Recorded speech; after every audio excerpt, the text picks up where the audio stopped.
بسم اللہ الرحمن الرحیم۔ بسم اللہ الرحمن الرحیم۔ السلام علیکم ورحمۃ اللہ وبرکاتہ۔ عزیز طلباء، امید ہے آپ خیر و عافیت سے ہوں گے۔ اللہ تبارک و تعالیٰ آپ کو ایمان اور عافیت والی زندگی نصیب فرمائے۔ تو عزیز طلباء، آج ہم سبق نمبر 68 کو پڑھنے جا رہے ہیں، جس کا عنوان ہے دائمی مریضوں کے احکام۔ دائمی مریضوں کے احکام۔ تو اس سے پہلے کہ ہم سبق کی تفصیل کی طرف آئیں، ہم آتے ہیں مصنف رحمۃ اللہ علیہ کی عبارت کی طرف۔ عبارت کچھ یوں ہے: وَتَتَوَضَّأُ الْمُسْتَحَاضَةُ وَمَنْ بِهِ سَلْسُ الْبَوْلِ او استطلاق البطن او انفلاط ریح او رعاف دائم او جرح لا يرقى يتوضؤون لوقت كل فرض ويصلون به فرضا ونفلا ويبطل بخروجه فقط، وهذا اذا لم يمض عليهم وقت فرض الا وذلك الحدث يوجد فيه۔ ترجمہ: اور وضو کرے مستحاضہ اور جس کو سلسل بول کی بیماری ہو، یا جس کا پیٹ جاری ہو، یا خروج ہوا کی بیماری ہو، یا دائمی نکسیر ہو، یا زخم ہو جو بند نہ ہوتا ہو، ہر فرض نماز کے وقت کے لیے اور نماز پڑھیں اس وضو سے فرض اور نفل، اور باطل ہو جاتا ہے صرف وقت نکلنے سے، اور یہ اس وقت ہے کہ نہ گزرے ان پر کسی فرض نماز کا وقت مگر یہ بے وضوئی پائی جائے اس میں۔ یہ تھا عبارت اور ترجمہ۔ اب ہم آتے ہیں سبق کی تفصیل کی طرف۔ آج کے سبق کے اندر ہم پڑھیں گے دائمی مریض اگر ایسے مرض میں مبتلا ہو کہ جس کی وجہ سے طہارت باقی نہ رہتی ہو تو اس کا کیا حکم ہے۔ نمبر 2، دائمی مریض کی طہارت کے احکام اور اختلاف ائمہ۔ نمبر 3، معذور کے کپڑوں کے احکام۔ نمبر 4، آیا کہ معذور کا وضو وقت نکلنے سے باطل ہوتا ہے یا دوسرے وقت کے داخل ہونے سے، اختلاف ائمہ اور تفصیل۔ نمبر 5، ثبوت عذر اور انقطاع عذر کی تفصیل۔ ثبوت عذر اور انقطاع عذر کی تفصیل۔ نمبر 1، دائمی مریض اگر ایسے مرض میں مبتلا ہو جس کی وجہ سے طہارت باقی نہ رہتی ہو تو اس کا کیا حکم ہے، جس کو مصنف رحمۃ اللہ علیہ نے وَتَتَوَضَّأُ الْمُسْتَحَاضَةُ سے لے کر يَتَوَضَّؤُونَ لِوَقْتِ كُلِّ فَرْضٍ تک بیان فرمایا ہے۔ تفصیل اس کی یہ ہے کہ مستحاضہ عورت اور ہر وہ شخص جس کو سلسل بول کی بیماری ہو، یعنی پیشاب کنٹرول میں نہ رہتا ہو، چھوٹے پیشاب کے ہر وقت قطرے یا چھوٹا پیشاب قابو سے باہر ہو، جاری رہتا ہو، تھوڑا تھوڑا ہر وقت قطروں کی شکل میں نکلتا رہتا ہو، یا کسی کا پیٹ ایسا خراب ہوا کہ جس کی وجہ سے اس کا وضو باقی نہ رہتا ہو، یا خروج ریح کا مرض ہو، یا دائمی نکسیر ہو، یا ایسا زخم ہو کہ جس کا خون نہ رکتا ہو، تو ان سب کے لیے حکم یہ ہے کہ ہر فرض نماز کے وقت کے لیے وضو کریں گے، پھر اس وضو سے وقت کے اندر اندر جتنی چاہیں نمازیں پڑھ سکتے ہیں۔ وہ نمازیں خواہ فرض ہوں یا واجب ہوں یا نفل ہوں، اور پھر خواہ وہ ادا ہوں یا قضا ہوں۔ لیکن جب یہ وقت نکل جائے، یعنی اگر ظہر کے وقت میں وضو کیا تو ظہر کا وقت جب نکل جائے تو وقت کے نکلنے کے ساتھ ہی ان سب معذوروں کا وضو بھی باطل ہو جائے گا۔ لہٰذا اب اگر کوئی دوسری نماز پڑھنا چاہے تو اس کے لیے نیا وضو کرنا ضروری ہوگا۔ دلیل نبی علیہ الصلوۃ والسلام کا فرمان المستحاضۃ تتوضأ لوقت کل صلاۃ، یعنی مستحاضہ ہر نماز کے وقت کے لیے وضو کرے گی۔ تو یہ تھا دائمی مریض کا حکم کہ دائمی مریض جو ایسے مرض کے اندر مبتلا ہو جس کی وجہ سے اس کا وضو باقی نہ رہتا ہو، تو اس کے لیے حکم یہ ہے کہ وہ ہر نماز کے وقت کے لیے وضو کرے، اور اس وقت کے اندر اندر جتنی نمازیں چاہے، فرض ہوں یا نفل، ادا ہوں یا قضا، سب پڑھ سکتا ہے، لیکن وقت نکلنے کے ساتھ ہی ان سب معذورین کا وضو خود بخود باطل ہو جائے گا۔ دلیل نبی علیہ الصلوۃ والسلام کا فرمان۔ نمبر 2، دائمی مریض کی طہارت کے احکام اور اختلاف ائمہ۔ جو اوپر تفصیل گزری ہے وہ سب تفصیل عند الاحناف ہے کہ حناف کے نزدیک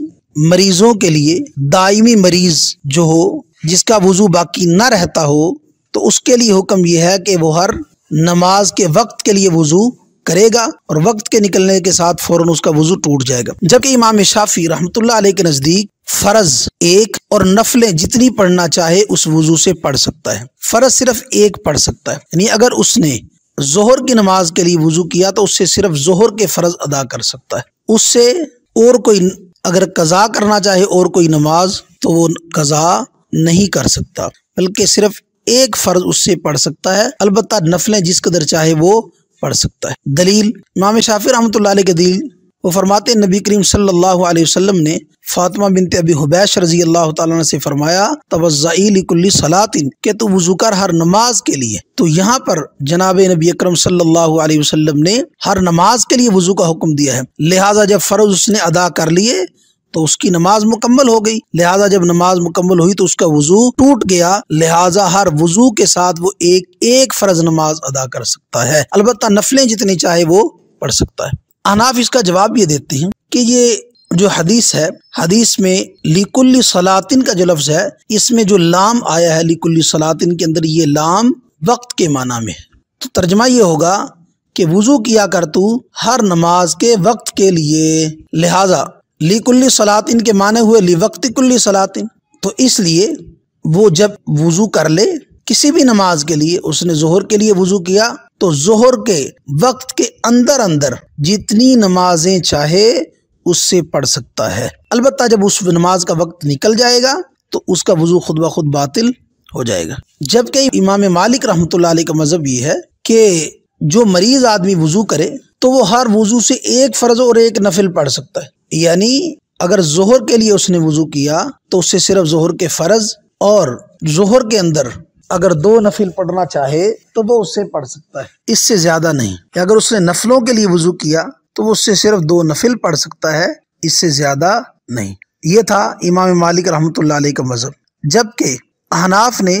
جو حدیث پیش کی ہے کہ نبی اکرم صلی اللہ علیہ وسلم نے ارشاد فرمایا المستحاضۃ تتوضأ لوقت کل صلاۃ، کہ مستحاضہ عورت ہر نماز کے وقت کے لیے وضو کرے گی، تو یہ حدیث حجت ہے امام شافعی رحمۃ اللہ علیہ کے لیے بھی اور امام مالک رحمۃ اللہ علیہ کے اوپر بھی، کہ جناب نبی اکرم صلی اللہ علیہ وسلم تو فرما رہے ہیں کہ ہر نماز کے وقت کے لیے وضو کرے گا، لہٰذا ظہر کا جو وقت ہے، ظہر کا وقت عصر تک ہے، لہٰذا جب تک ظہر کی نماز کا وقت نہیں نکلے گا اس وقت تک اس کا وضو باقی رہے گا، اور وہ اس وضو سے جو بھی نماز پڑھنا چاہے، خواہ وہ فرض ہو نہ یا نفل، ادا ہو یا قضا، سب کے سب اس کے لیے پڑھ سکتا ہے، اس لیے کہ آپ صلی اللہ علیہ وسلم نے نماز کے لیے وضو قرار نہیں دیا، بلکہ آپ نے ہر نماز کے وقت کے لیے وضو قرار دیا ہے، لہذا اس وجہ سے وہ وضو نماز کا جتنا بھی وقت ہے اس وقت کے اندر وہ وضو اس کا باقی رہے گا، اور اس سے جو نماز پڑھنا چاہے وہ پڑھ سکتا ہے۔ یہ تھا دائمی مریض کی طہارت کا مسئلہ اور اختلاف ائمہ۔ نمبر 3، معذور کے کپڑوں کے احکام۔ نمبر 3 ہے معذور کے کپڑوں کے احکام۔ معذور کے کپڑوں کے بارے میں فقہا کا اختلاف ہے۔ بعض حضرات کی رائے یہ ہے کہ معذور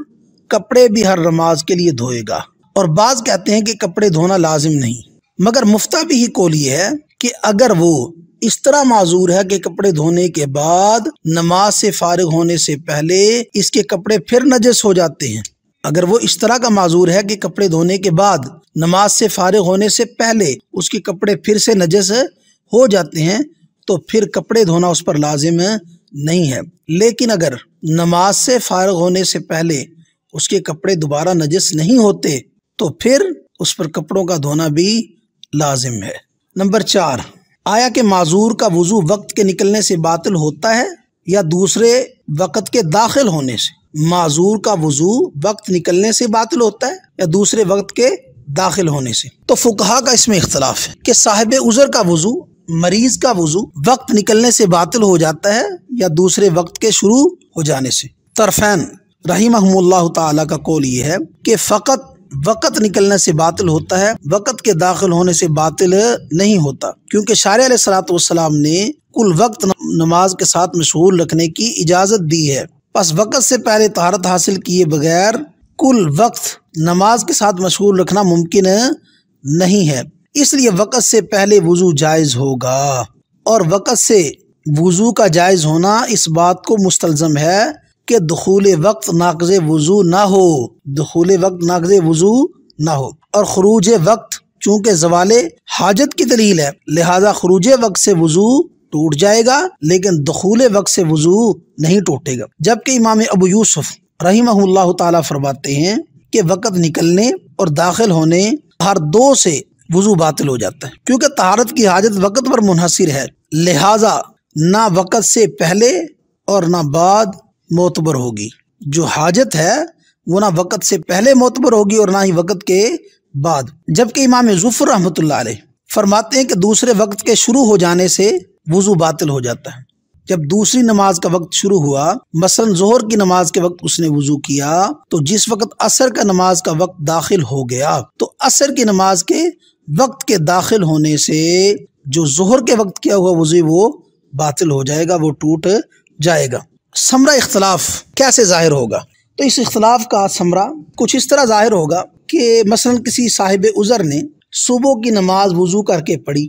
تو ائمہ ثلاثہ کے نزدیک اس وضو سے چاشت کی نماز نہیں پڑھ سکتا، اور اسی پر فتویٰ ہے، کیونکہ صبح کا وقت نکل جانے سے اس کا وضو باطل